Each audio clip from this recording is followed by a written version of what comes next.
Muy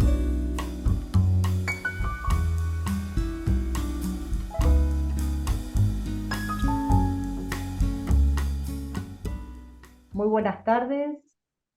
Les damos hoy una vez más la bienvenida a una de nuestras actividades aquí en el Centro de Estudios de Hermenéutica de la Universidad Nacional de San Martín. Hoy iniciamos el ciclo que en principio hubiésemos iniciado la semana pasada, el jueves pasado, pero que por un problema familiar de la expositora no fue posible comenzar. Pedimos disculpas a quienes se hayan intentado conectar. Nos decía Olga que hubo quienes le dijeron que nos enteraron que se había suspendido, lo difundimos por todas las redes, por los correos, pero bueno, alguien quizás se conectó directo al Zoom y no recibió la admisión. Entonces hacemos el inicio de este ciclo que estuvo pensado y concretado por Carolina Durán.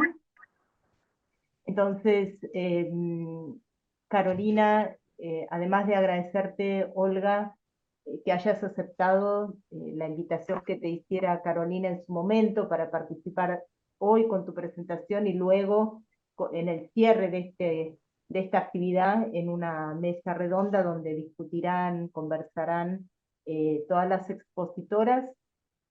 Te doy entonces la palabra, Carolina, así ya podemos ir directamente a escuchar a Olga y dar inicio, como decíamos, a este nuevo ciclo.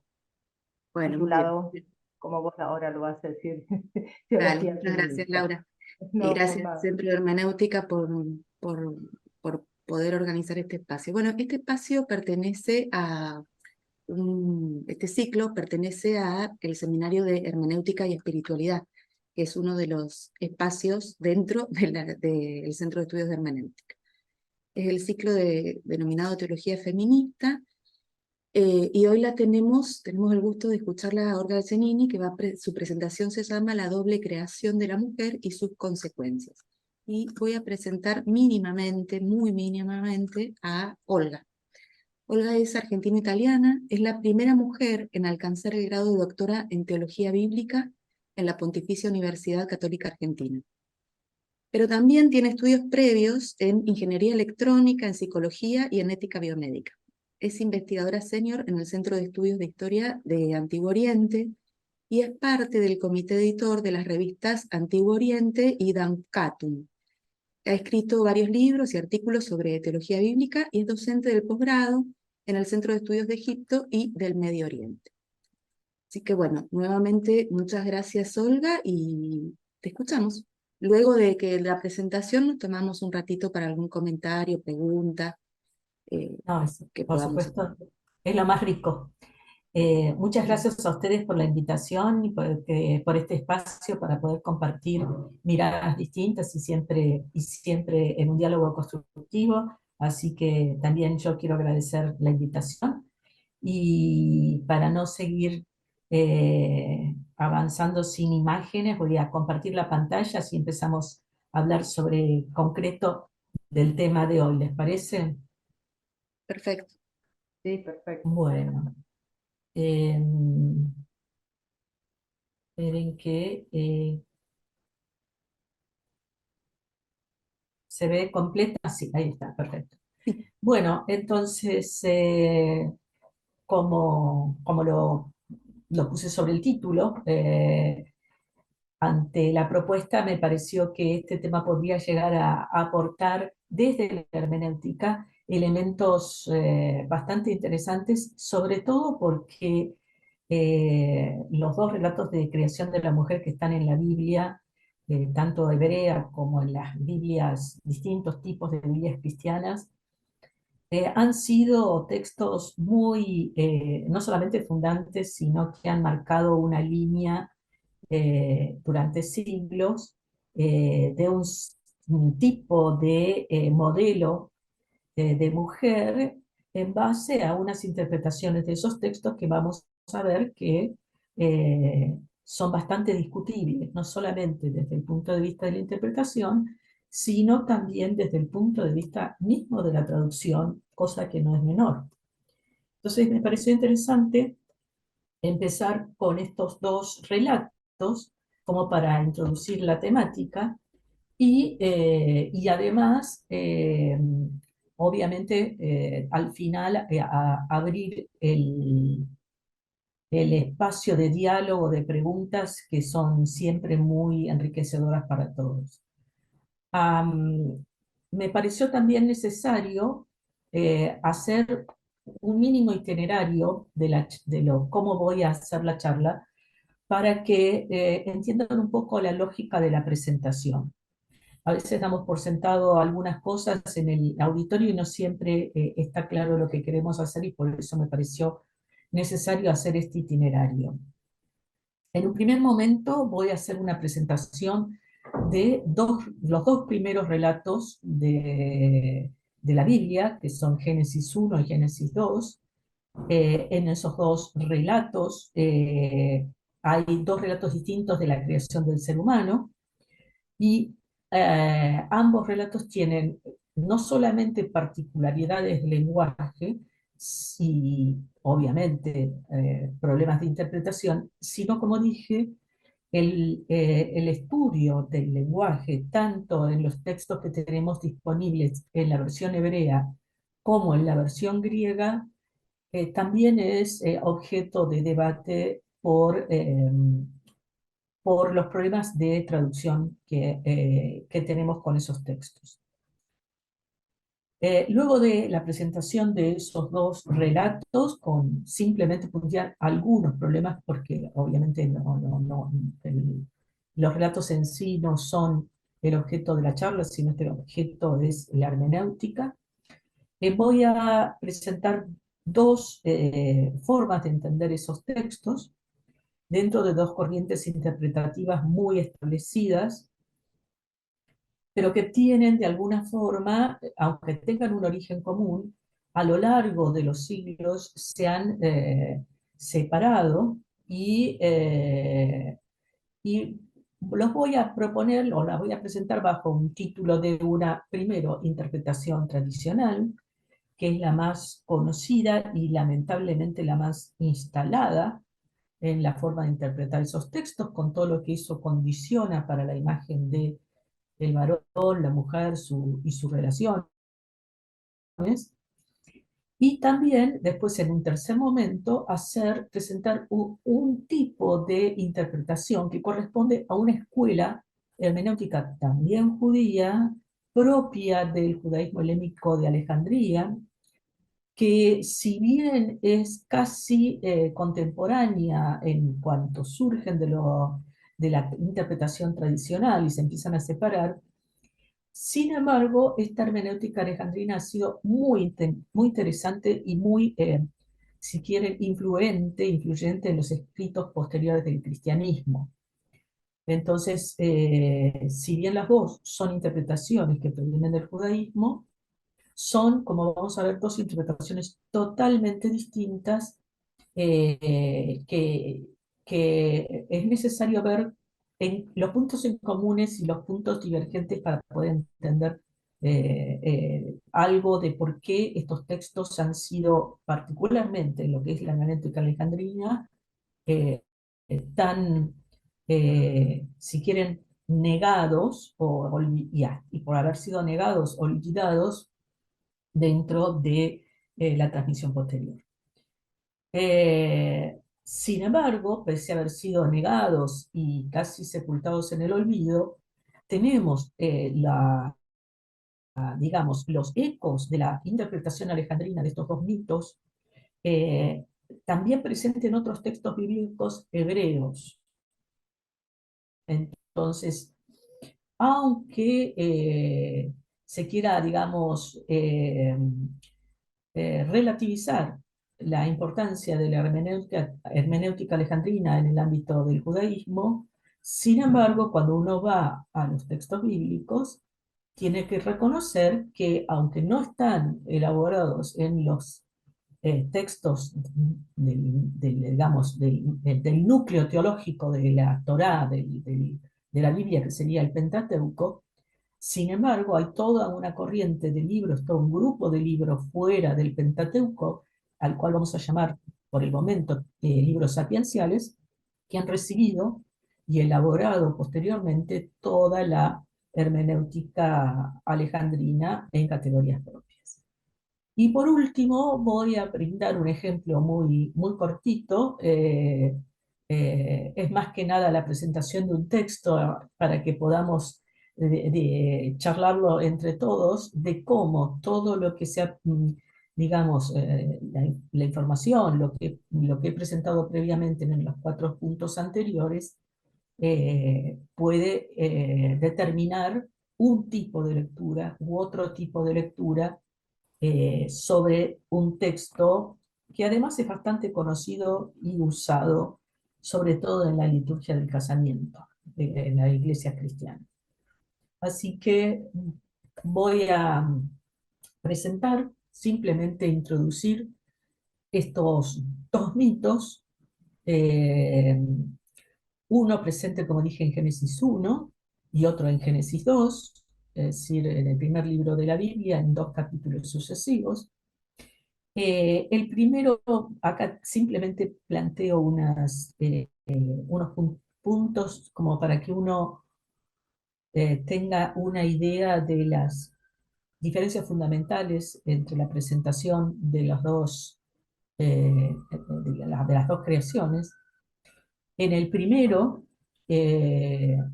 la creación es por la palabra, ¿sí?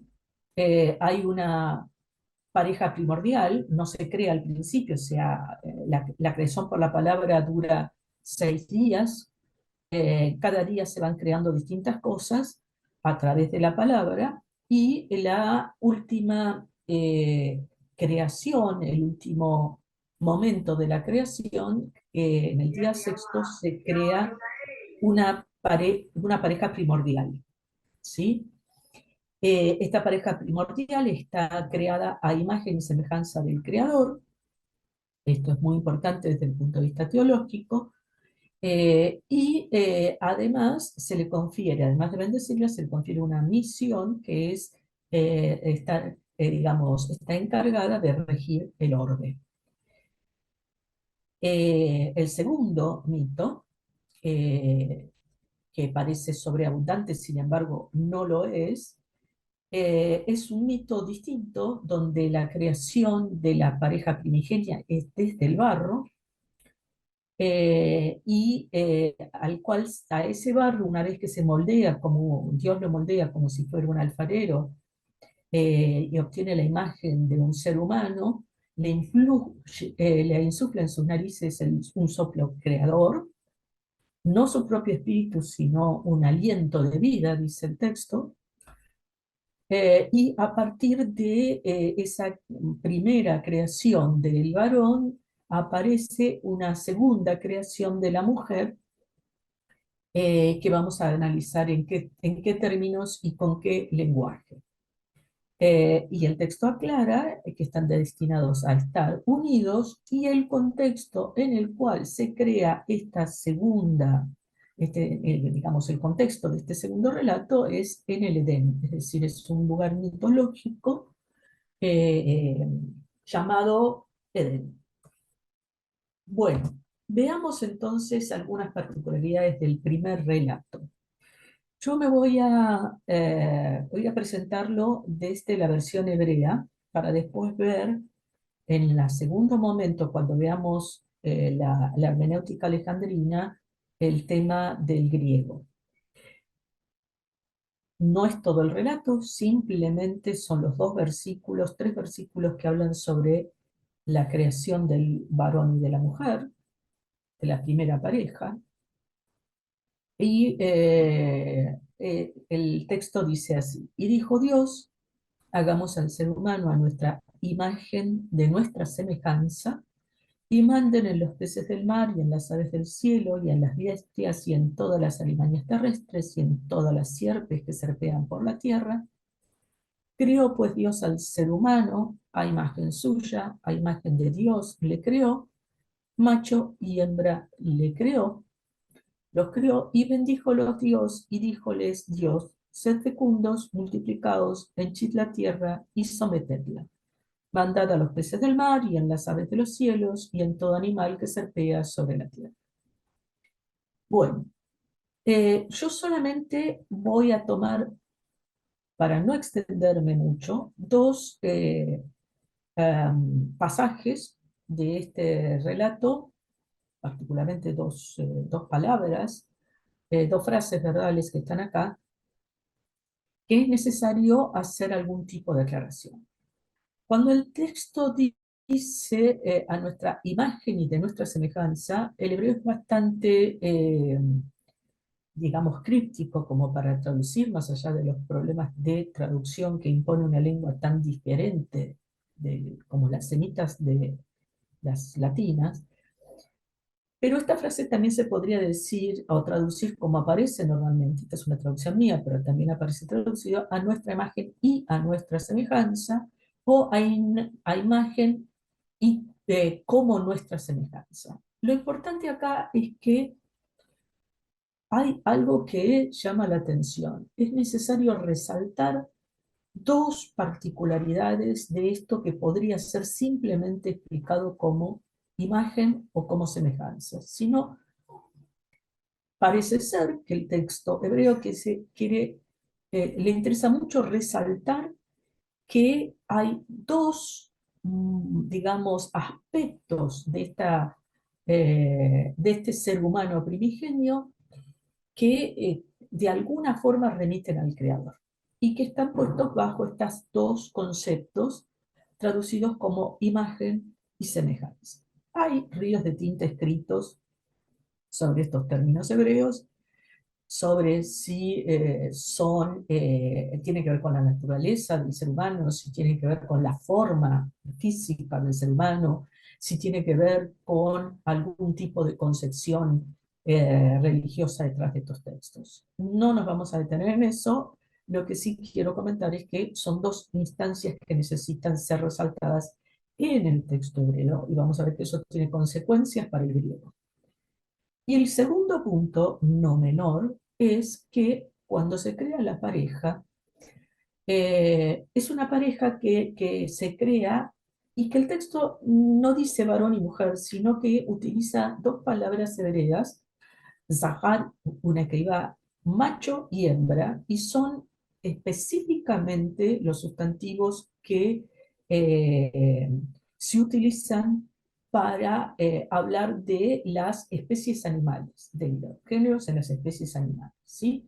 Entonces, este primer relato de creación tiene esa particularidad de decir que este ser humano tiene, de alguna forma, desde el momento de su creación, estos dos géneros, macho y hembra, pero lo interesante, más allá de entrar, o después entraremos o no en todo el debate de qué significa este tema género acá, pero lo interesante de este texto es que la creación está hecha en plural. Cuando se hace a imagen de Dios les creó, está diciendo lo creamos, ¿sí?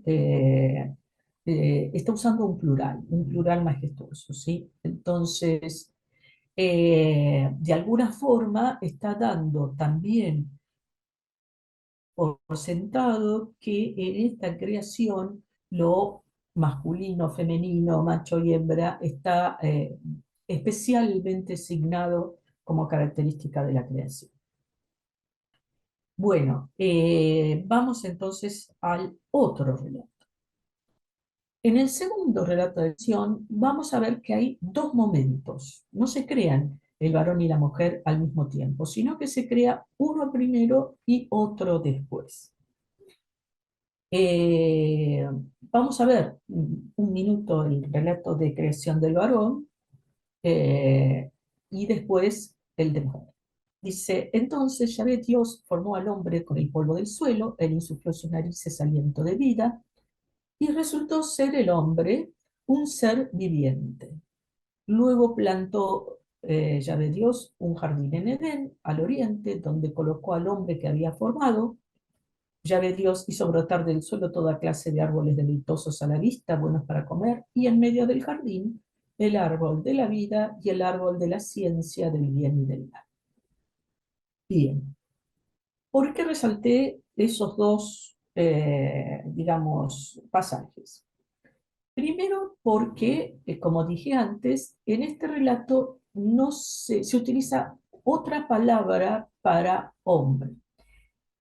En el primer relato, el ser humano tenía la palabra Adán en hebreo. Acá, cuando va a hablar de la creación del ser humano, va a decir que lo primero creado es un varón. Y va a utilizar otra palabra que es Ish. ¿Sí? Va a haber un permanente juego de palabras. En el hebreo es muy proclive en los relatos mitológicos y en el tipo de literatura después que vamos a ver hacer juegos de palabra en el hebreo, que son obviamente muy lejanas a las traducciones a las cuales uno puede hacerlas de alguna forma recibiendo ecos de ese juego de palabras. Pero acá vale resaltar que la palabra que se va a utilizar para mujer es Isha, que es el femenino de Ish, ¿sí? En el hebreo es la terminación A para el singular marca el femenino. Entonces, va a haber un juego de palabras a lo largo del texto entre este varón y esta mujer, y por eso algunas Biblias más, si quieren, celosas de una traducción literal, usan la palabra varona en vez de mujer. Y el segundo pasaje que quería resaltar, porque tiene que ver con el contexto en el cual aparece esta creación, es que de ninguna forma el lugar donde está ubicada la creación es un jardín normal, ¿sí? Es un jardín donde hay fuentes subterráneas, donde hay árboles que pareciera que son normales, pero en el medio de ese jardín hay dos árboles que nos marcan, ya son un índice de que no estamos hablando ni siquiera a nivel simple mitológico, sino que ya nos estamos adentrando en un tipo de literatura que tiene que ver con la sabiduría. Y por eso el texto resalta que este jardín es un jardín muy especial donde hay justamente en el medio del jardín un árbol de la vida y un árbol de conocimiento, la ciencia del bien y del mal. Yo digo esto porque si no, pareciera que hasta acá es todo conocido y todo literal, y de ninguna forma el texto permite hacer una lectura literal. En un segundo momento, como les dije, en este segundo relato aparece la creación de la mujer. Este es el texto, repito, solamente 5 versículos, el texto es mucho más largo, pero vamos a analizar algunas cosas que son interesantes. Dijo luego Yahvé Dios, no es bueno que el hombre, Ish, vuelve a utilizar la palabra Ish, esté solo. Voy a hacerle una ayuda adecuada. Literalmente, el hebreo ahí tenemos un gran problema en las traducciones, y lo pongo desde ya, porque de ninguna forma significa literalmente ayuda adecuada, sino que es fuerza que se le contraponga. Y hay una gran distancia entre una y otra. El hebreo usa ezer genetlo. Sigue el texto.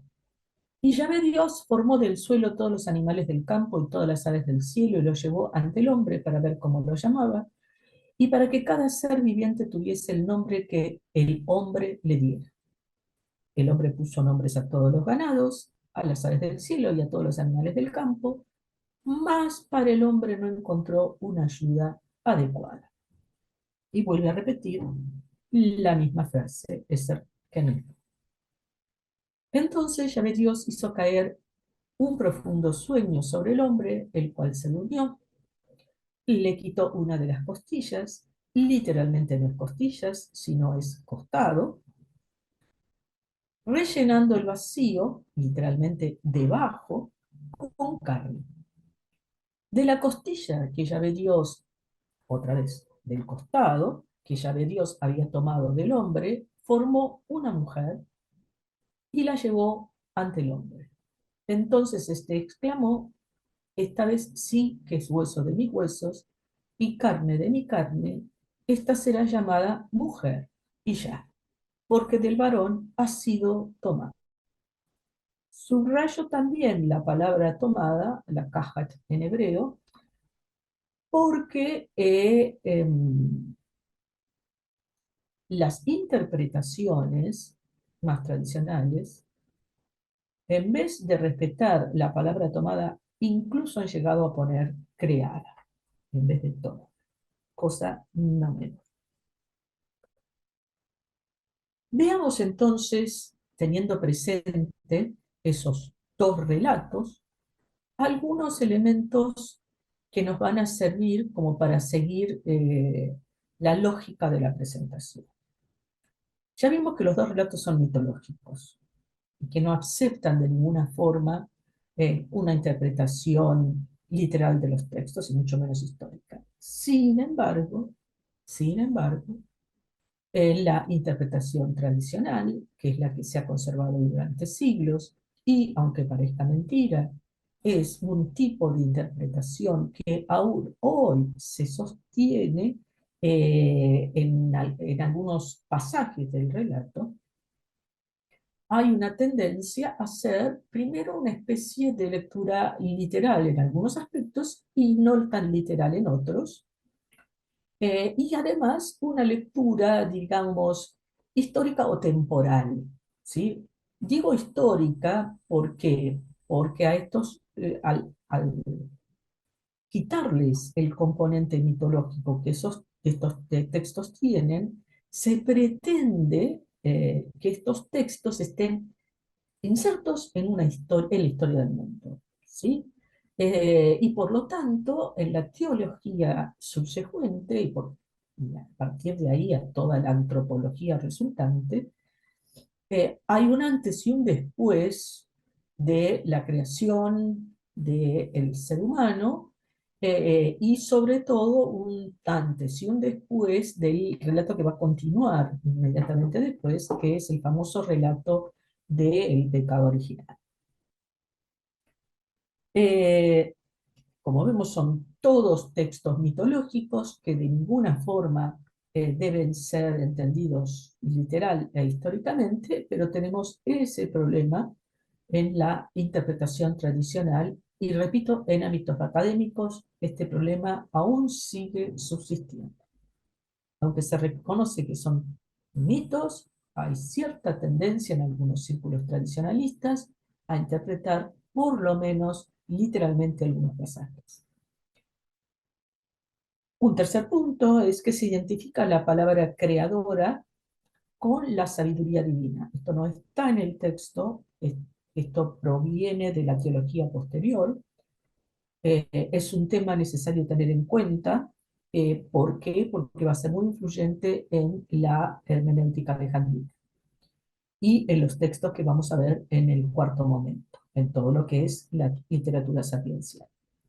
Es decir, lo que aparece como palabra creadora, en el fondo, no es solamente, y obviamente no es una palabra en el sentido humano, sino es una manifestación del poder divino expresado de alguna forma en este concepto de palabra. Un tema que no aclaré, pero que es muy importante, y es que los dos relatos de creación, tanto el del primero como el segundo, tienen muchos puntos de contacto con dos mitos de creación egipcios. Y acá tenemos otra vez el problema de la hermenéutica posterior.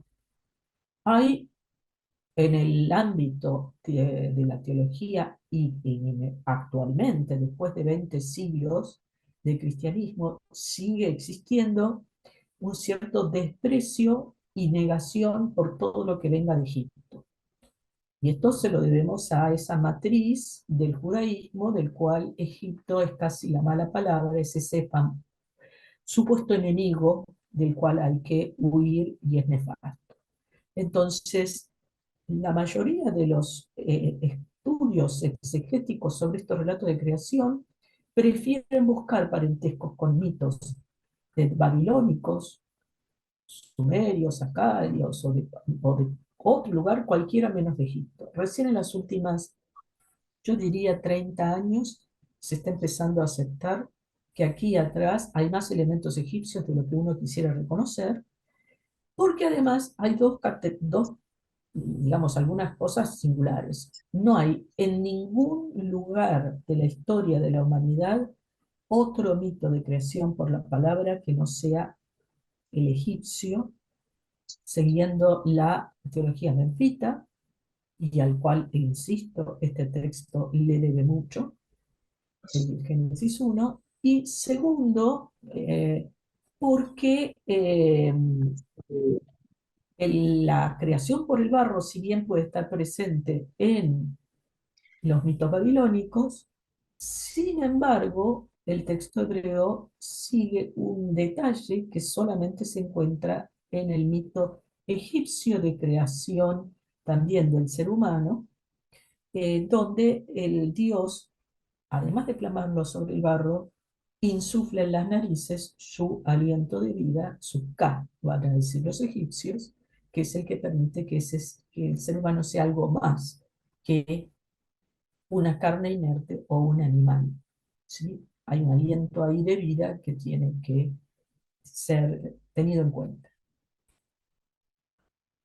Tercero, el tema ese que introduje al principio, el uso de un plural majestuoso en el momento de la creación del primer relato, no es menor, ¿sí? Porque implica que hay de alguna forma eh, un, una idea compleja del Dios creador que necesita utilizar un plural.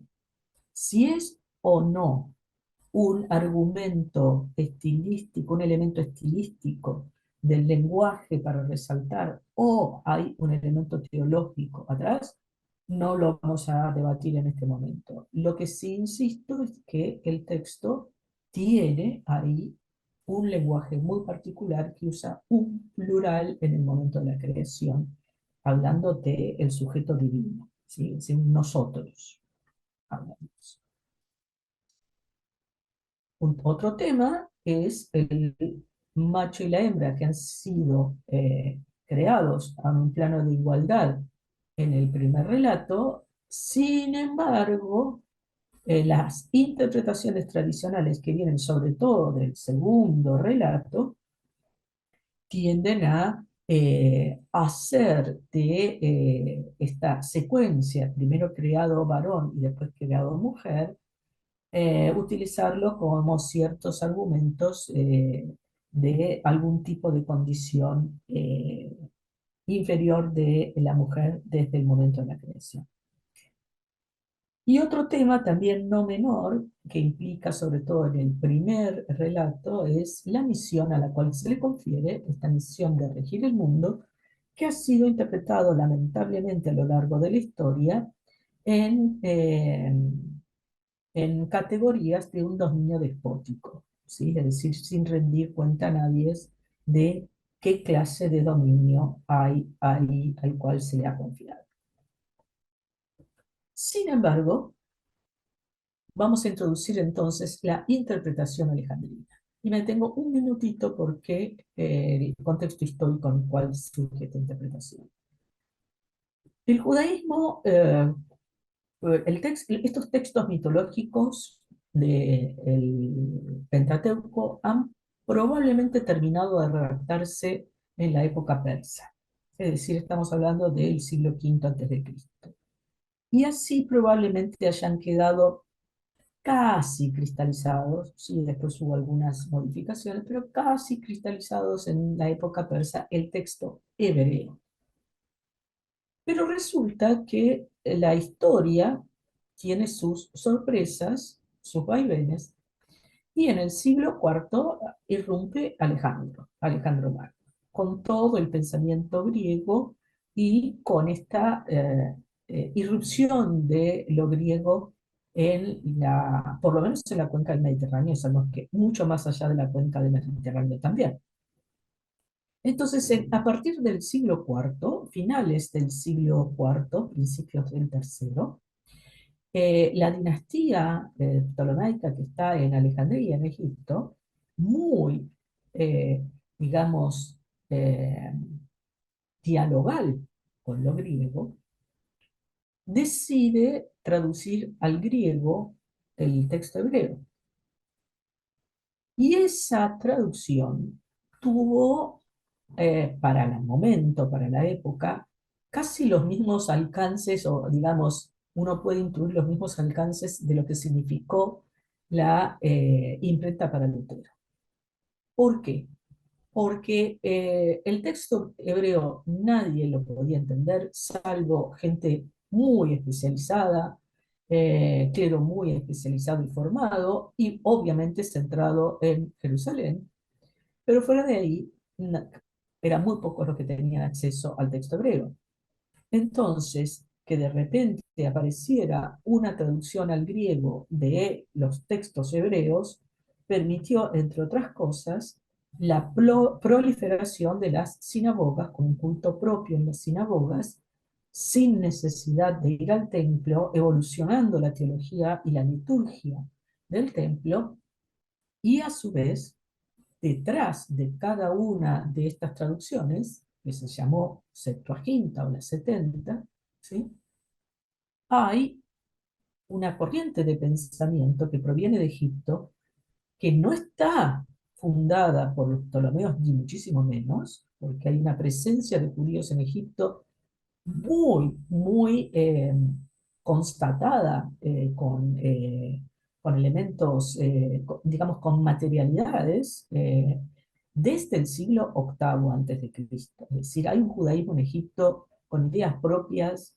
que no se reporta a Jerusalén y que ha dado esta maravilla de traducción al griego en el siglo III, que ha permitido la expansión del judaísmo en todo el mundo conocido, con las sinagogas y, repito, introduciendo tema no menor, detrás de cada traducción su propia hermenéutica.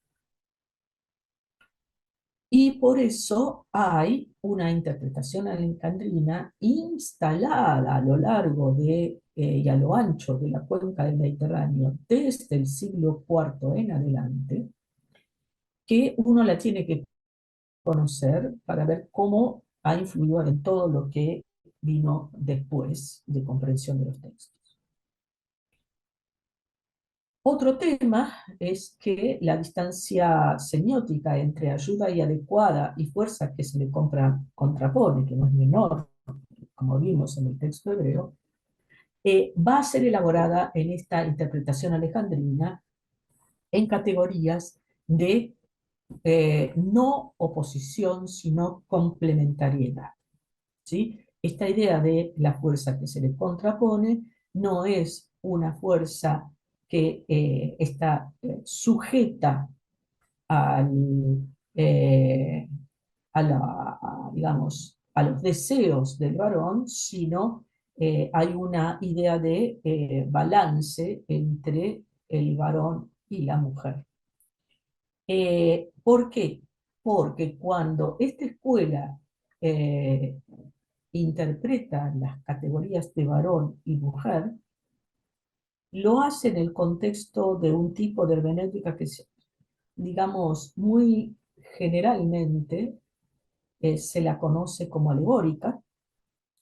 Sin embargo, no es una alegoría libre, es decir, no es una interpretación libre, sino que es un tipo de interpretación con códigos propios, con motivos propios, con símbolos propios y con articulación de los símbolos entre sí muy sólida. Y en este contexto de esta interpretación alejandrina, el varón y la mujer son interpretados respectivamente como la inteligencia, el varón, y los sentimientos y sensaciones, la mujer. Y lejos de significar acá una jerarquía superior desde el punto de vista racional de la inteligencia por sobre los sentimientos y sensaciones, lo que propone este tipo de eh, hermenéutica es que es necesario un balance entre los dos. Otro tema no menor es la diferencia entre costilla y costado. ¿Por qué? Porque la categoría costado,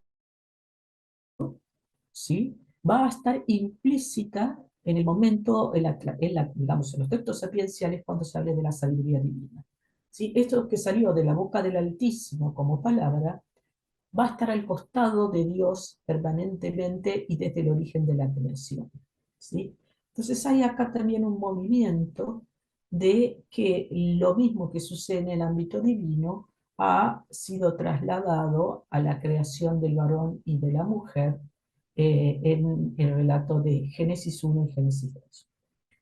Y por último, también no menor, es la utilización del lexema mujer, tanto en este tipo de interpretación alejandrina como en la literatura sapiencial, que después vamos a dar cuenta en algunos textos. Veamos cómo explica Filón de Alejandría, un escritor del siglo I, judío, de este judaísmo helénico, cómo da cuenta de esta interpretación de Génesis 2, que cuando en realidad hablar de Génesis 1 en este punto, ¿sí? Me permito antes de leer el texto hacer algunas aclaraciones. Primero, Filón de Alejandría no sí es un escritor muy prolífico. Sin embargo, responde a un tipo de pensamiento, repito, de esta comunidad alejandrina. Es decir, más allá de que su obra sea realmente extensa y muy interesante de analizar, de ninguna forma es solamente de él, no es el inventor de este tipo de interpretación, de ninguna forma. Él es, yo diría, un exponente tardío de este tipo de interpretación. Y repito, ¿por qué? Porque ya tenemos este tipo de interpretación implícita en la literatura sapiencial en hebreo. Lo que pasa es que él, escribiendo en griego, hace una serie de comentarios sobre la creación del mundo, particularmente sobre los 3 primeros capítulos del libro de Génesis. En su primera obra de Opificio Mundi hace un comentario sobre Génesis 1 y 2, y lo que sigue es sobre Génesis 2 y 3.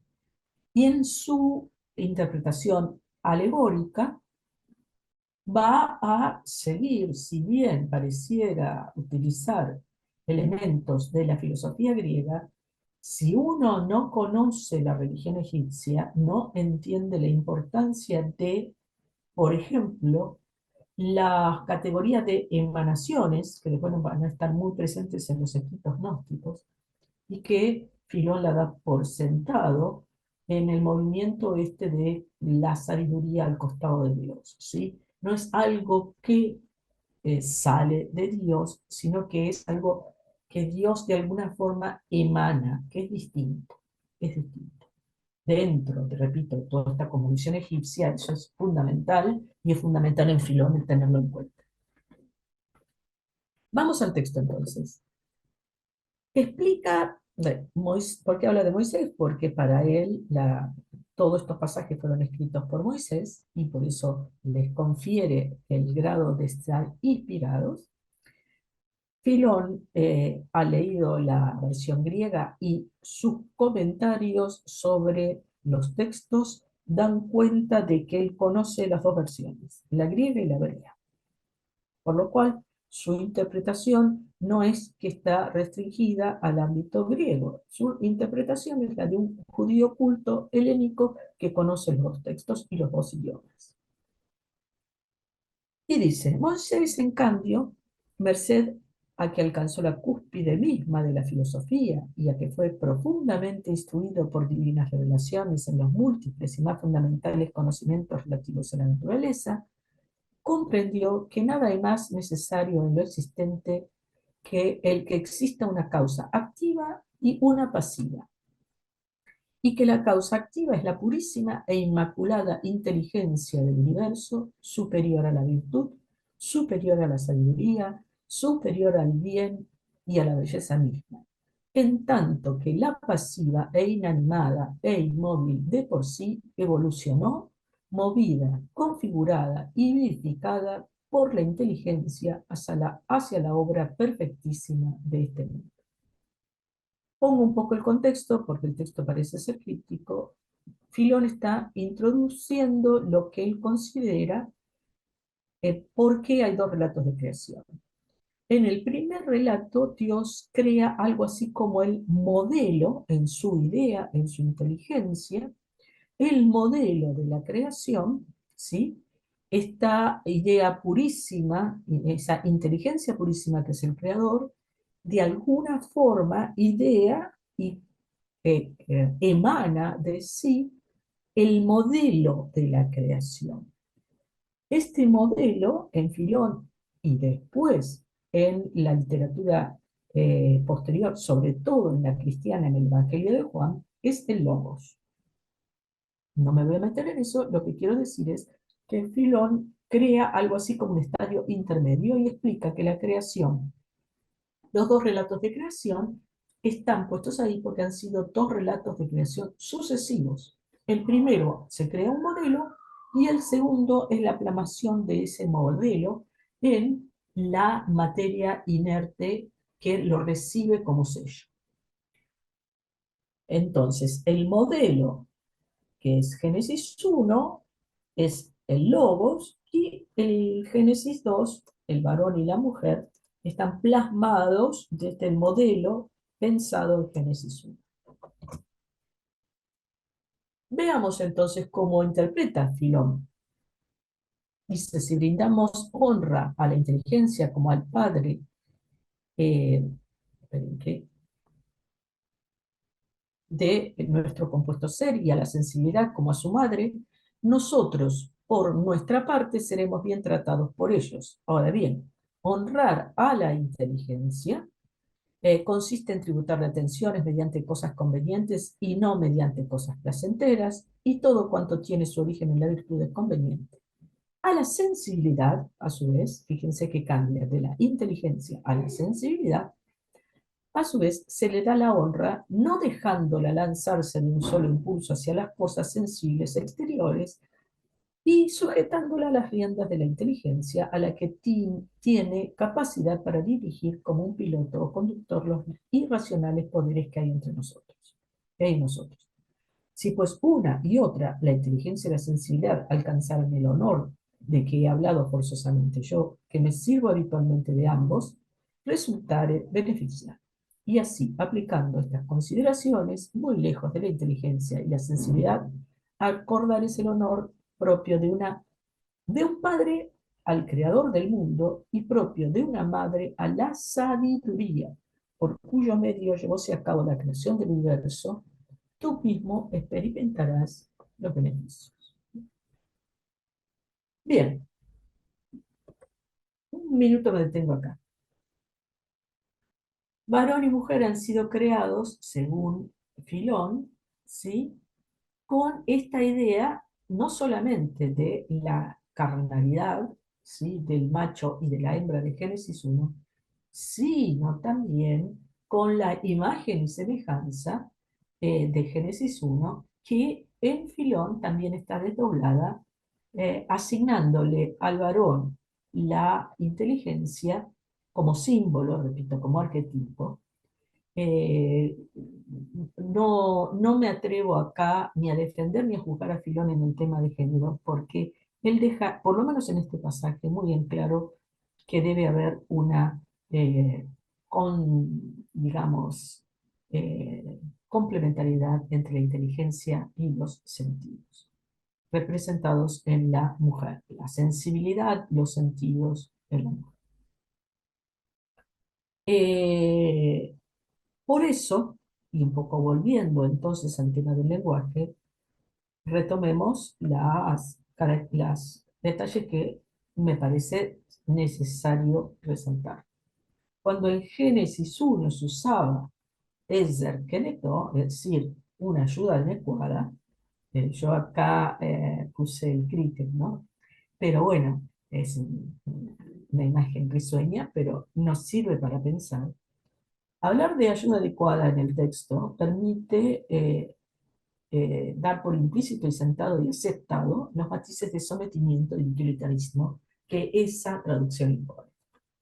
Sin embargo, como vemos, de ninguna forma la traducción es correcta, sino ayuda a que se contrapone, y por lo tanto se me ocurrió que podía plasmarse en esta idea de sub y baja, un equilibrio entre fuerzas que necesitan complementarse.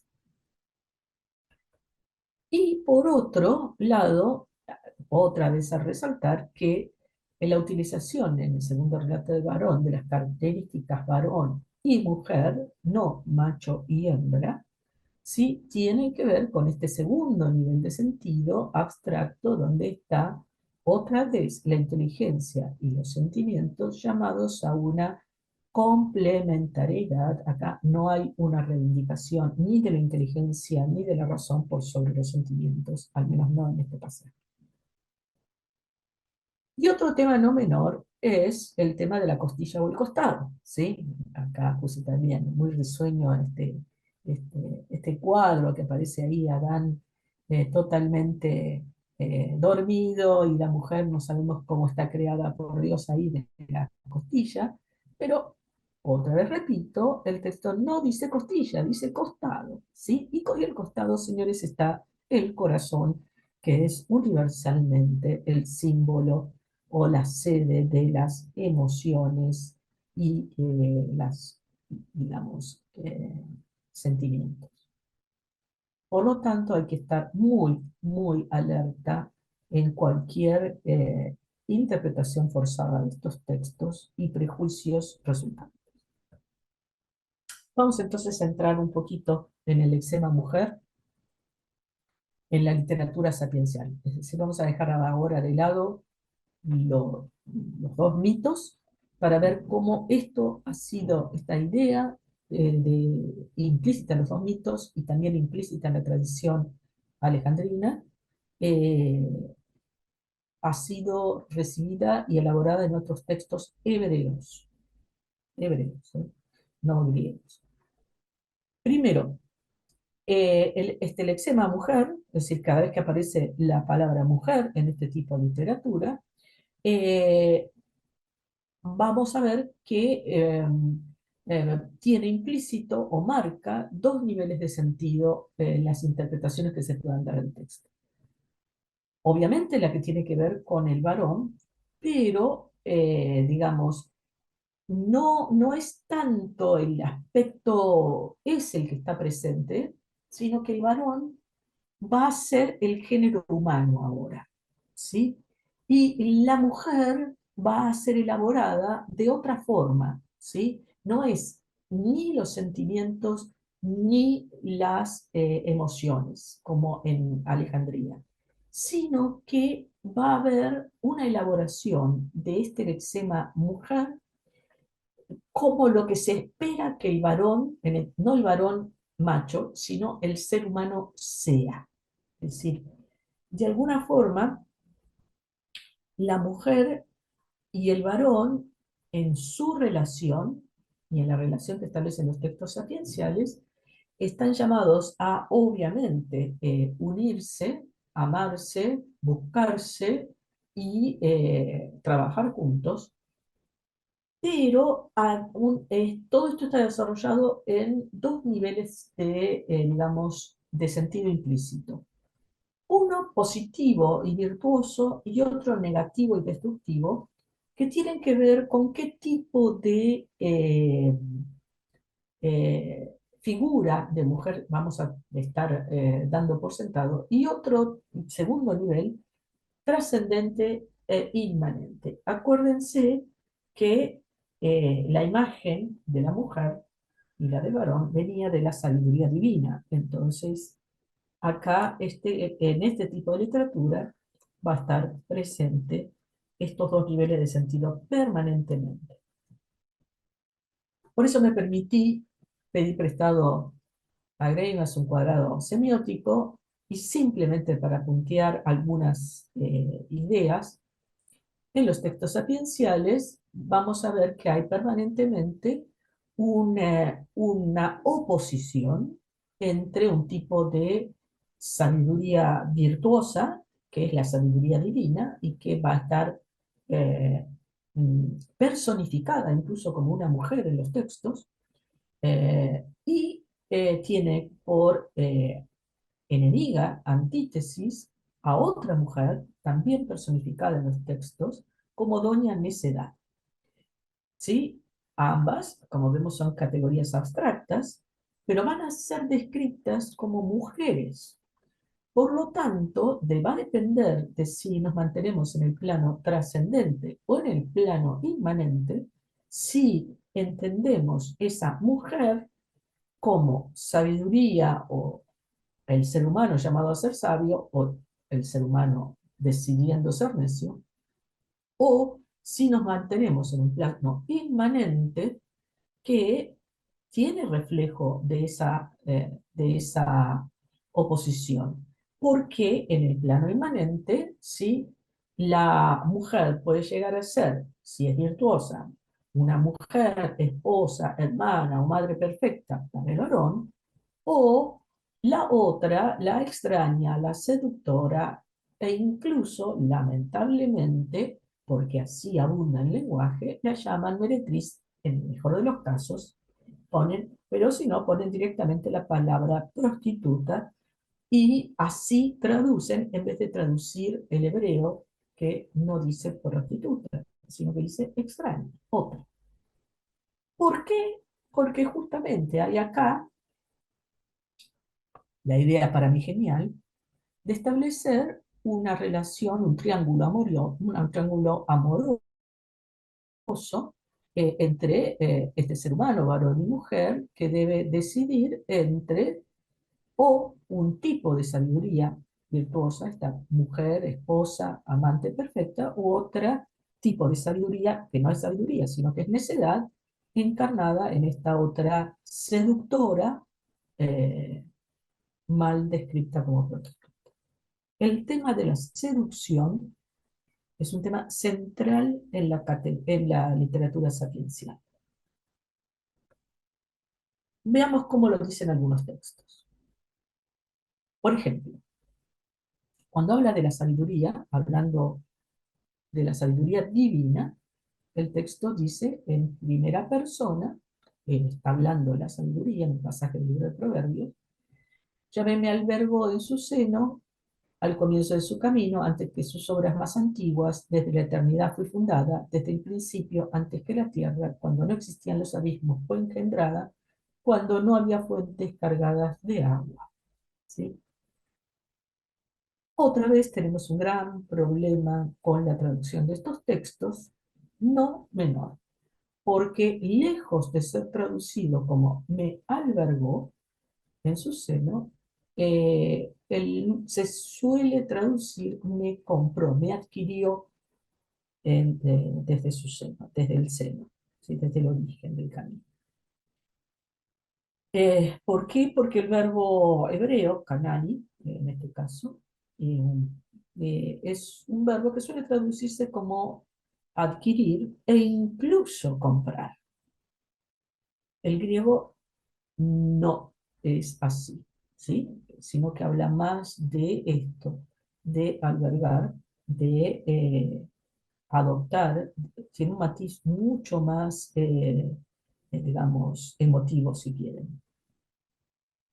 Y otro tema no menor, y otra vez entre el egipcio en el medio, es que la palabra hebrea está muy probablemente emparentada con un término egipcio, Caná, igual, la misma raíz, que significa en egipcio abrazar o estar en el pecho.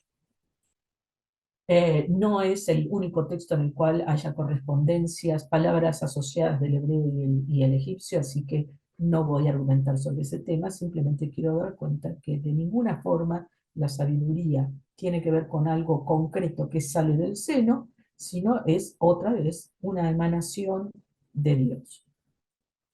¿Y cómo juega esto en el ser humano? En hacerse sabio si la acepta. Entonces, otro texto, otro pasaje del libro de Proverbios dice, el comienzo de la sabiduría es abrazar la sabiduría, usando el mismo verbo, ¿sí? Caná. Y con todas tus entrañas abraza la prudencia, exáltala y ella te exaltará y ella te honrará cuando tú la hayas abrazado. ¿Sí? Fíjense que acá está hablando de abrazar, obviamente con un lenguaje simbólico, ¿sí? Es la sabiduría lo que se debe abrazar, ¿sí? Sin embargo, como la sabiduría es una mujer, en otros textos, ¿sí? O está implícito que el lenguaje femenino también implica de alguna forma abrazar a esta mujer sabiduría.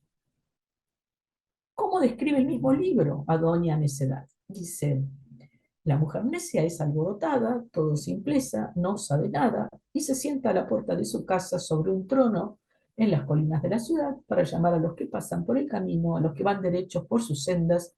Si alguno es simple, véngase acá, y al falto de juicio le dice, son dulces las aguas robadas y el pan a escondidas es sabroso. No sabe el hombre que allí moran las sombras y sus invitados van a los valles del Sheol. Es decir, hay una caracterización en este texto de esta categoría necedad, otra vez utilizando el lexema mujer para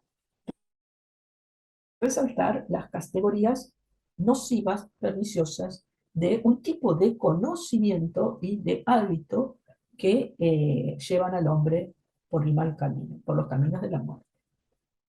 Los valles del Sheol son los caminos de la muerte. Otro pasaje del mismo libro dice, el necio no halla gusto en la prudencia, sino en manifestar su corazón. La boca del necio es su ruina, en sus labios una trampa para su vida. ¿Sí? Bien, dejo de abrumarlos con un texto y paso a la presentación, simplemente la presentación de un texto que quiero que leamos juntos para después opinar sobre todo lo que escuchamos hasta el momento. El texto es un texto del libro de Proverbios, con lo cual no estoy saliendo del libro, sino quedándome ahí mismo. Y el último capítulo del libro de Proverbios. Todo el libro de Proverbios en hebreo está escrito en poesía, como toda la literatura sapiencial, es toda literatura poética, pero particularmente este último capítulo, además, es una obra de arte de la poesía hebrea, porque es un acróstico. Si uno ve como primera palabra de cada uno de los versículos, aparece en itálica las letras del alfabeto hebreo, en el orden del alfabeto, y en hebreo el poeta ha construido este hermoso poema donde cada versículo en su primera letra de su primera palabra es la letra hebrea que le corresponde en el orden. ¿Sí? Acá traducido al castellano, dice, una mujer completa, quien la encontrará, es mucho más valiosa que las perlas, en ella confía el corazón de su marido y no será sin provecho, le produce el bien y no el mal todos los días de su vida, se busca lana y lino y lo trabaja con manos diligentes, es como nave de mercader que de lejos trae su provisión, Se levanta cuando aún es de noche, da de comer a sus domésticos y órdenes a su servidumbre. Hace cálculos sobre un campo y lo compra, con el fruto de sus manos planta una viña. Se ciñe con fuerza sus lomos y vigoriza sus brazos. Siente que va bien su trabajo y no se apaga por la noche su lámpara. Echa mano a la rueca, sus palmas toman el uso, alarga la palma al desvalido y tiende sus manos al pobre. No teme por su casa a la nieve, pues todos los suyos tienen vestido doble. Para sí se hace mantos y su vestido es de lino y púrpura. Su marido es considerado en las puertas cuando se sienta con los ancianos del país. Se viste de fuerza y dignidad y se ríe del día de mañana. Abre su boca con sabiduría, lección de amor hay en su lengua. Está atenta a la marcha de su casa y no come pan de ociosidad. Se levanta a sus hijos y la llaman dichosa, su marido hace su elogio. Muchas mujeres hicieron proezas, pero tú las superas a todas. ¿Sí? Y sigue el texto hebreo un poco más. Quiero dejar de compartir pantalla y abrir el diálogo, porque haciéndola, el comentario, que necesito hacerlo, es que ese texto de Proverbios 31 obviamente tiene de ser interpretado literalmente, donde la mujer es una mujer de carne y hueso, y por lo tanto fomenta este modelo perfecto de mujer que tiene que tener las características que dice ese texto. Lo sorprendente es que ese texto es elegido, ¿sí?, como texto litúrgico para las bodas, con todo lo que eso implica. Bueno, abro el debate, espero no haberlos abrumado con tanta información y que, bueno, nos podamos divertir un poco. Bueno, muchas gracias, Olga. Bueno, hacemos así entonces. Si alguien quiere hacer algún comentario, preguntar algo. Yo tengo una Sí, pregunta. bueno, Perdón. No, ¿quién dale, habla? dale. Ah, Laura, no te Dale, sí, sí. No, pero está antes Daniel, que dijo que no tiene, escribe Sí, alguien escribió que en no el puede chat. hablar. Sí, claro que sí puede preguntar por ahí, sí. Mi pregunta es muy breve, es una cuestión lingüística. En hebreo, ish y luego isha. El femenino isha digamos, es una invención o es un término de uso habitual. Es No, decir, es como absolutamente varón habitual. No, es es absolutamente habitual. es Lo habitual. Como pregunto también, o sea, porque, claro, sí. No, no, decía.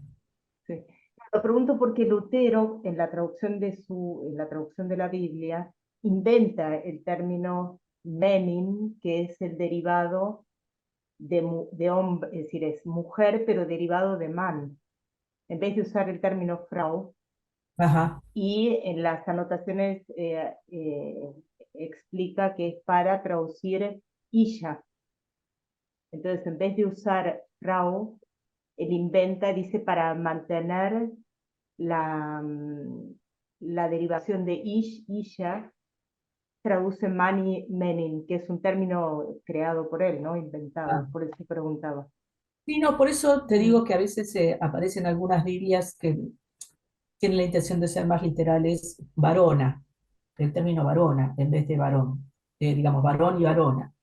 Eh, bueno, nada, eso por un lado. Segundo, por otro lado, no, es el término absolutamente común para varón y mujer, es ish e isha, y además está dentro de los cánones del hebreo normal, no, no.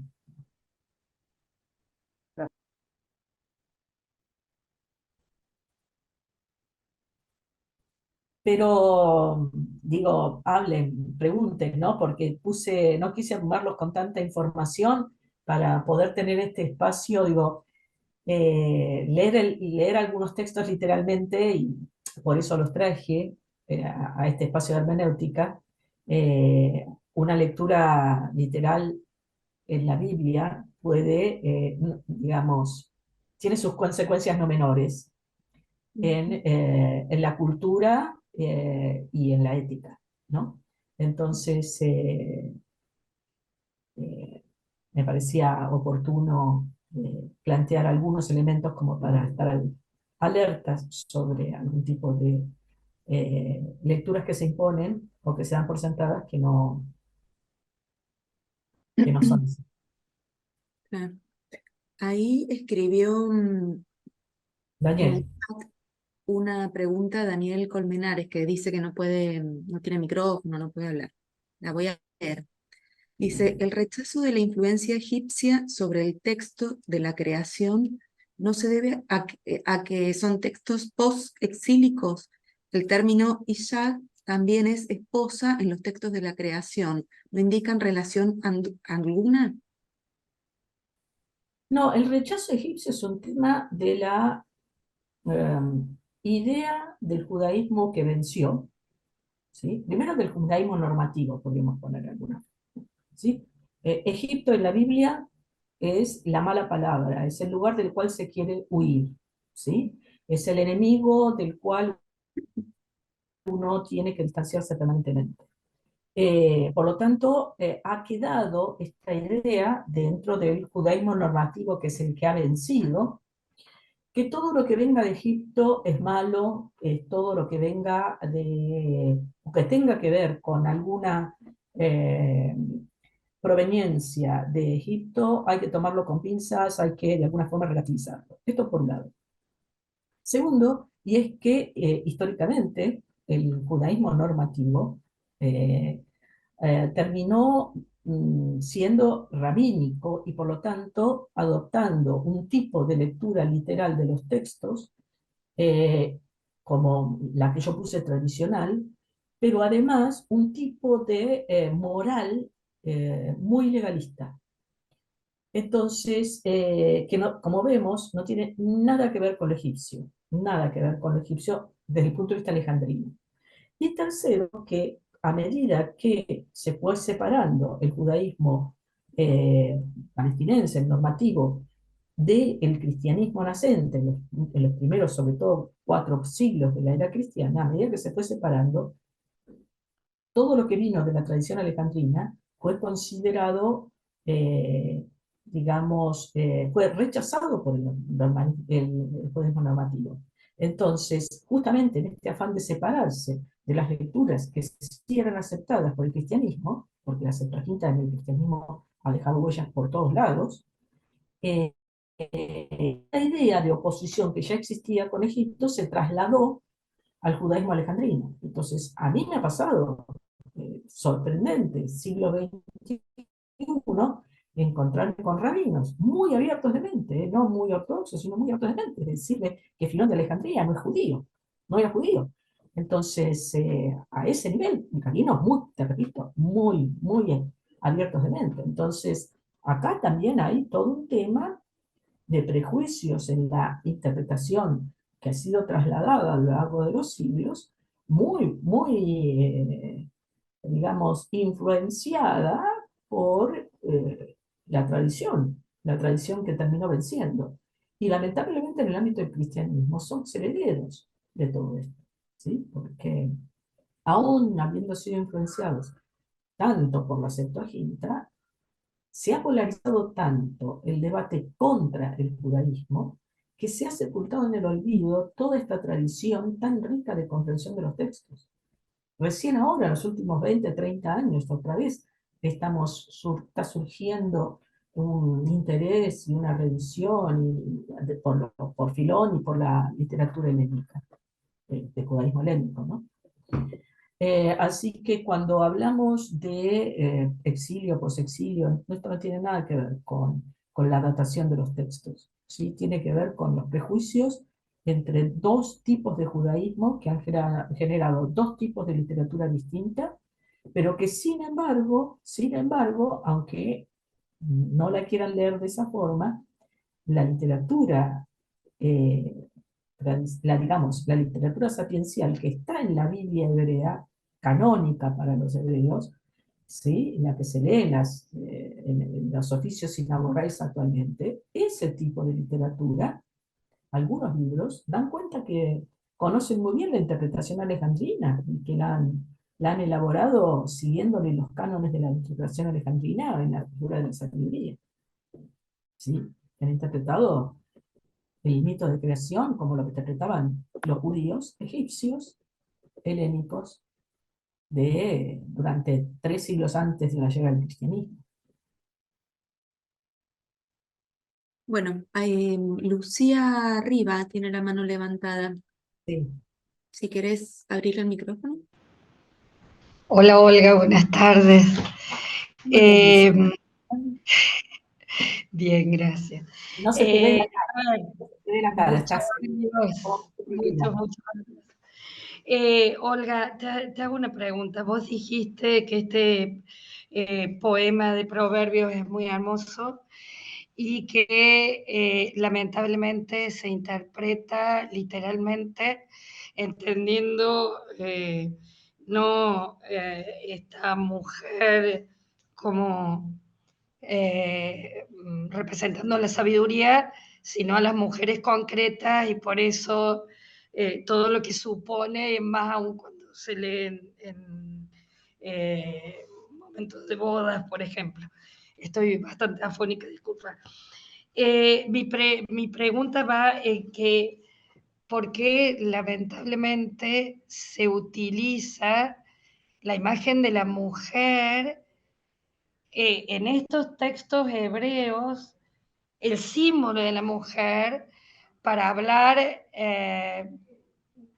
con esta imagen de mujer que tiene que estar absolutamente en función solo de su marido, de sus hijos, etcétera, tal cual está presentada, y que al marido lo alaban por lo que ella es, y en todo caso él la alaba a ella, pero no es ella alabada en el lugar público, sino es el marido el alabado, porque ella está en función.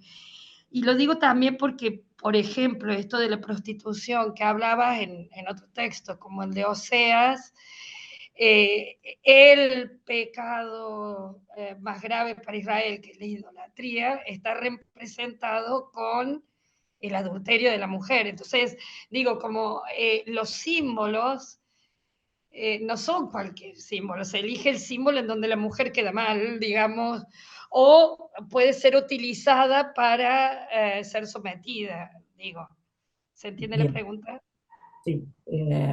Primero, repito, son símbolos. Por lo tanto, hay que entender cabalmente la amplitud, o si querés, todo, todo lo que está detrás de cada uno de los símbolos. El varón no es un varón de carne y hueso. El varón en este tipo de literatura sapiencial es el género humano, es el varón y la mujer. Acá no estamos hablando de literalmente el varón, aunque la palabra varón aparezca. Segundo, y que me parece que hay que aclarar antes que nada porque tiene que ver con el lexema mujer. Hay algo sorprendente, y ahí sí me permito hablar de algún tipo de temporalidad, es decir, de origen temporal de estos textos, por el cual aparentemente en la época persa, cuando se terminan de redactar estos mitos y cristalizar en los textos, hubo una manipulación de las categorías divinas de forma tal que algunas quedaron como masculinas y otras quedaron como femeninas. Entonces, en la Biblia, ¿sí?, la sabiduría divina es una mujer, pero sobre todo es un femenino, ¿sí?, junto con otras personalizaciones, o si querés manifestaciones, o si querés emanaciones, todas femeninas, y esto es lo sorprendente, que aparecen en la Biblia, ¿sí?, donde las emanaciones divinas son todas femeninas, ¿sí? La presencia de Dios, la sabiduría de Dios, la gloria de Dios, la palabra de Dios, el Espíritu de Dios, todas son femeninas. Mi idea, mi percepción es que en el avance hacia el monoteísmo, ¿sí? Ha dejado sus rastros en el lenguaje y se han atribuido a este Dios, que ahora va a tener el nombre Yahvé, los atributos masculinos, y a sus manifestaciones, emanaciones, los femeninos. Y esto ha tenido sus consecuencias en el lenguaje y obviamente también por esta manipulación que hay de estas categorías en términos masculinos y femeninos, todo el problema que tenemos con el uso de estos dos lexemas, varón y mujer, que repito, sería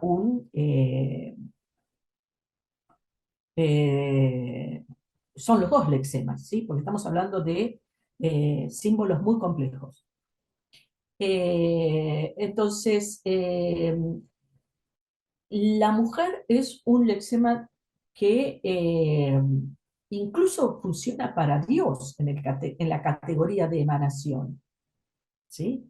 Lo cual no la ubica en un lugar en donde sea inferior a Dios, sino que es una dinámica por la que Dios se relaciona con la creación. Es una forma de entender que la única posible relación entre Dios, entre lo creado y lo increado, entre lo trascendente absoluto y lo inmanente absoluto, tiene que tener de alguna forma una expresión en el lenguaje y una manifestación de alguna forma perceptible, o ya sea por la razón o por los sentidos, y esta manifestación es femenina siempre. Eso es sorprendente, ¿sí? Y me parece que no es menor en el momento de eh, analizar cualquier texto, y como bien vos citás, incluso dentro de los textos proféticos, lo femenino se aplica a Israel, pero Israel no entendida como los varones de Israel, sino como el pueblo de Israel, ¿sí? Eh, pero estamos en otro ámbito en la profecía. ¿Por qué? Porque los paradigmas de la profecía, como bien señalaste, son el tema de la idolatría. Y la idolatría es entendida en las categorías que la misma tradición sapiencial te va a poner, como la prostituta. Es decir, esta idea de traición al vínculo, esta idea de traición a esta función o a este modelo primigenio, que no tiene que ver con lo masculino y lo femenino, tiene que ver con el lexema varón y el lexema mujer, ¿sí? Entonces, lo que en la tradición sapiencial se elabora como doña necedad, como la prostituta y como la relación eh, obviamente nociva para el ser humano, de un tipo de seducción que se establece, es una seducción no querible, porque es una seducción que, por ejemplo, se ofrece a través de un tipo de conocimiento o un tipo de pensamiento o un tipo de eh, práctica que no se condice con la que propone el amor deseable de la sabiduría, o el resultado de amar a esta sabiduría en su manifestación como emanación y obviamente unirse a ella como el varón se funde con la mujer en uno solo, ¿sí? Están llamados a ser unidos. Entonces, acá no hay, repito, si nos mantenemos a nivel literal, podemos sacar las conclusiones que quieras literal, que son las que abundan aún hoy. El gran problema es que no tenemos la idea ni el ejercicio mental de poder volver a pensar los textos dentro de estas categorías tan ricas y complejas, a su vez, ¿sí? Que están ahí al alcance de la mano, pero que no han sido elaboradas ni siquiera en la exégesis actual. Olga, agrega en el chat Daniel, que hizo una pregunta recién, si logos Sí, sería femenino. no. El logos es una palabra masculina en el griego, pero el logos es una palabra que ha utilizado algún género, hay que ponerle, ¿no? Que ha utilizado Filón y que está presente en la literatura filónica en griego, pero en hebreo está es Jokmah y es femenino, sabiduría. Y cuando en los textos sapienciales se habla de doña sabiduría, en hebreo se utiliza Jokmah, el femenino. Para presencia se utiliza el femenino de Shekinah, ¿sí? Otro femenino. Para la gloria se utiliza otro femenino, Kebodá, ¿sí? Y así. Son todos femeninos y en el lenguaje femeninos y descritos como mujeres. Ujú. No sé si hay alguna otra pregunta, comentario.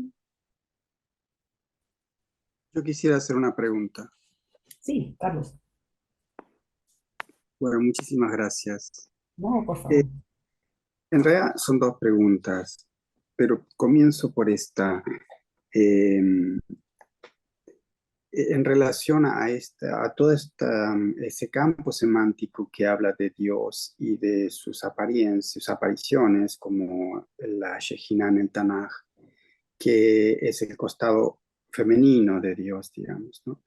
Te quería consultar si en la literatura egipcia y en la literatura del Medio Oriente, eh, esa primacía de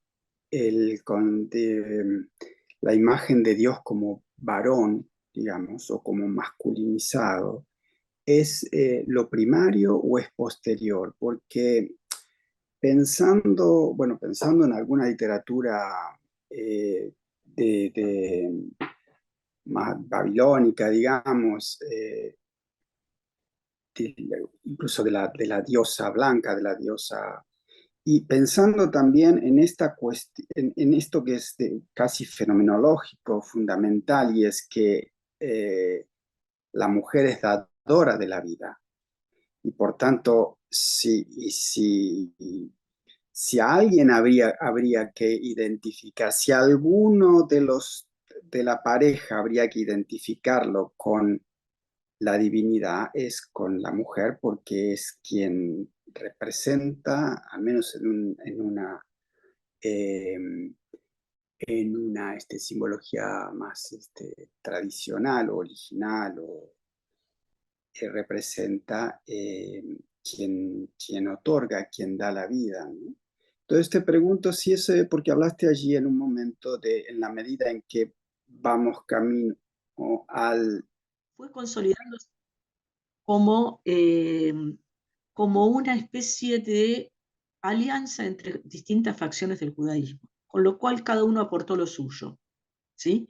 Y por eso en épocas tardías se ponen de acuerdo en un núcleo central que es el que está expresado en el Pentateuco. Y después cada uno se va separando en sus identidades.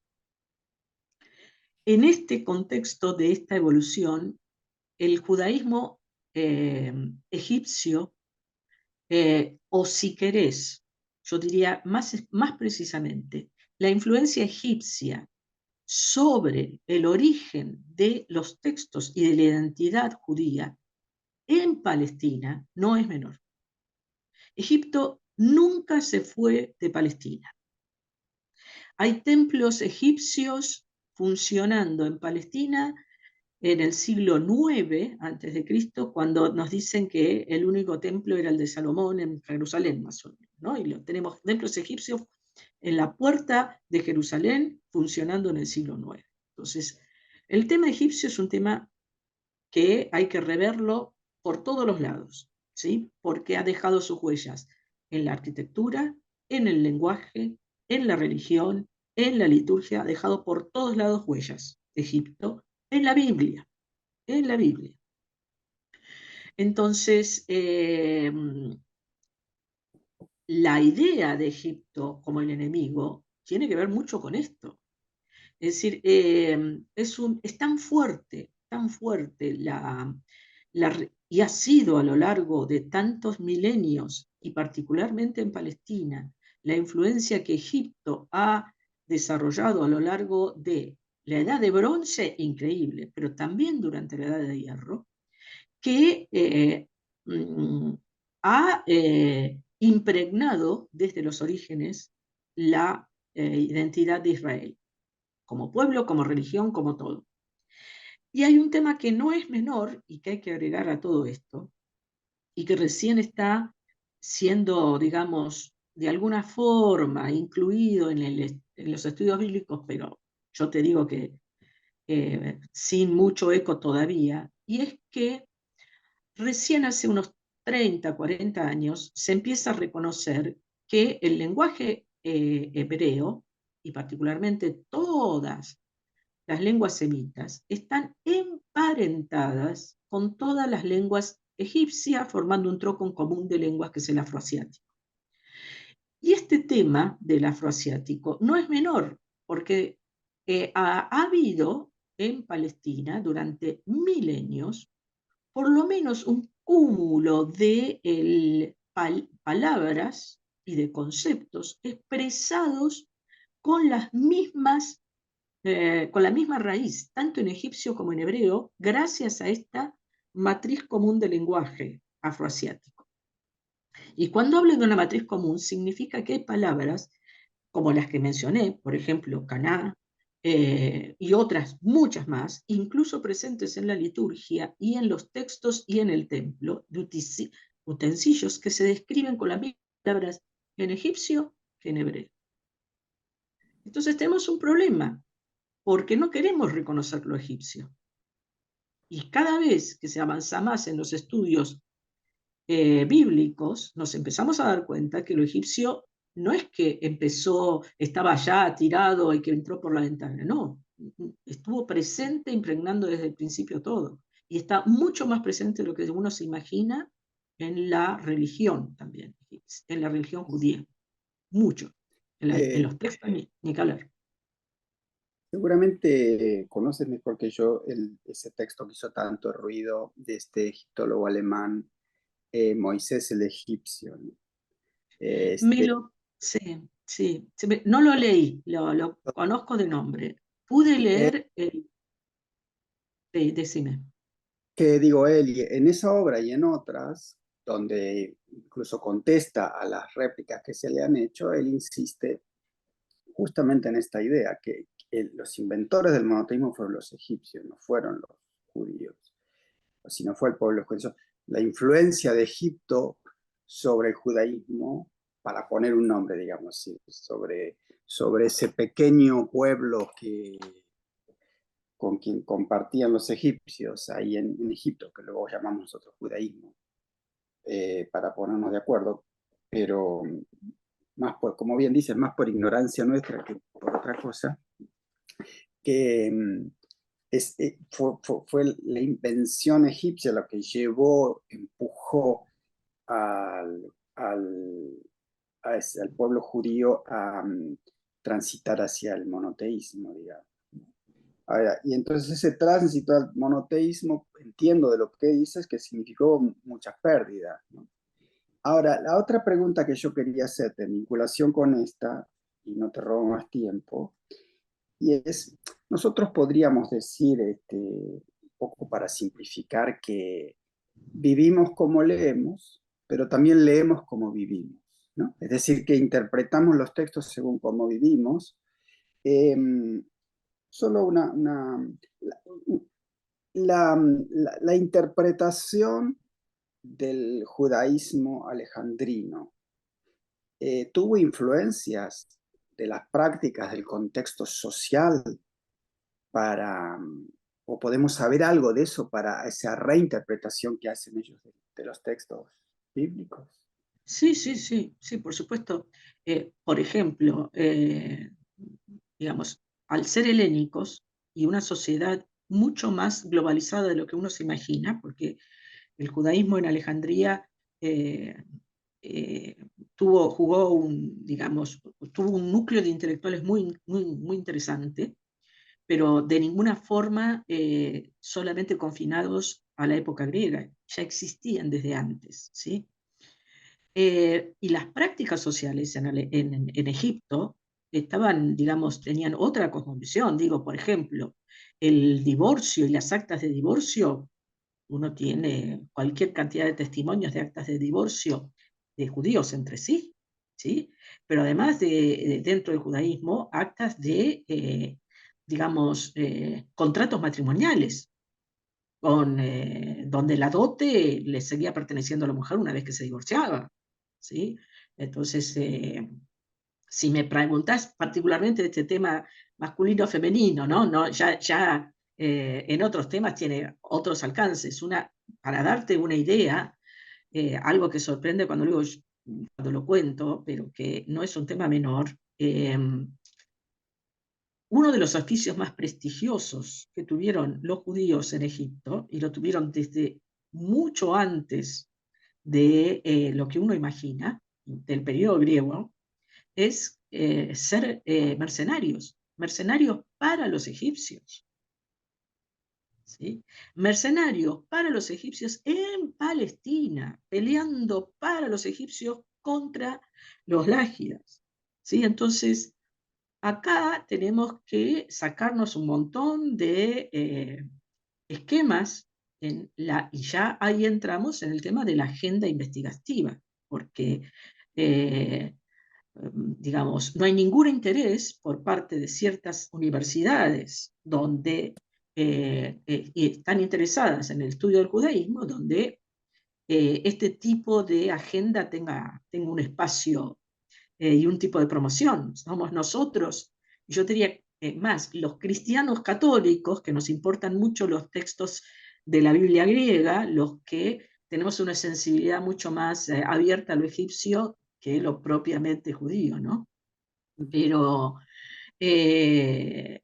sí, uno permanentemente encuentra en la literatura judía de Egipto particularidades que son solamente atribuibles a Egipto, el gnosticismo, por ejemplo. Los escritos gnósticos, ¿sí?, nos hicieron creer durante siglos que venían de los persas y del dualismo persa, y no, son propias, no de casualidad fueron encontrados los evangelios en Egipto, es decir, no es que vino unos magos de Oriente y los trajeron ahí, no, tenemos un tipo de evolución de pensamiento, en este caso, si querés, místico del judaísmo y también del cristianismo, que dio origen a una elaboración como la gnosis, que uno no la puede separar de la religión egipcia. El tema de los eones, de las emanaciones, eso es típicamente egipcio. La luz, las tinieblas, eso es egipcio. La vida después de la muerte, eso es egipcio. El judaísmo tradicional, incluso ya en la época cristiana, el comienzo de la era cristiana, negaba la vida después de la muerte. El Sheol era lo último. Y frente a la elaboración cristiana de la resurrección, pero que ya está presente en la Biblia griega, porque hay libros dedicados en la Biblia griega que mencionan no la resurrección como la entendemos nosotros los católicos, no los cristianos, esta vida después de la muerte, ¿sí? Y es más, la elaboran en categorías teológicas para dar cuenta de la persecución de los judíos en la época helénica. Eso es típicamente egipcio. No hay elaboración de la vida después de la muerte fuera de Egipto. Y el judaísmo recién a partir del siglo II empieza a aceptar que, bueno, que hay algo después de la muerte, que no es el Sheol. Bueno, muchas gracias. Muy enriquecedor. Gracias Bueno. por las preguntas y el diálogo. Bueno, vamos a ir dejando por el horario. Te agradecemos Dale. muchísimo, Olga. La verdad que un encanto tu presentación y la claridad con la que nos transmitiste todas estas cosas. Muchísimas Bueno, me gracias. alegro no haberlos aburrido. Quedo en contacto No, con para ustedes nada. y nos vemos en algún momento.